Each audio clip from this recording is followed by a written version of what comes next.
প্রধান উপদেষ্টা ডক্টর মোহাম্মদ ইউনূস বলেছেন, অতীতের যে কোনো সময়ের চেয়ে আমরা এখন বেশি শক্তিশালী, উদ্যমী ও সৃজনশীল।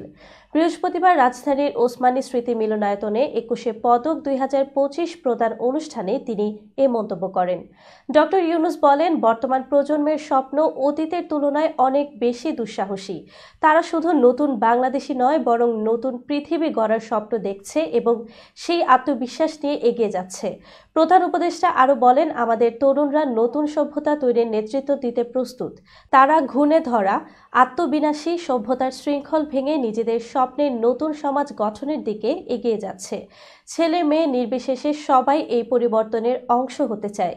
তিনি বলেন, নতুন সভ্যতার মূল লক্ষ্য হবে পৃথিবীর সম্পদের উপর প্রতিটি মানুষের সমান অধিকার নিশ্চিত করা, প্রতিটি মানুষের স্বপ্ন বাস্তবায়নের সুযোগ তৈরি করা এবং পৃথিবীর অস্তিত্বের উপর কোনো ধরনের নেতিবাচক প্রভাব না ফেলে সকল প্রাণের সুস্বাস্থ্য নিশ্চিত করা।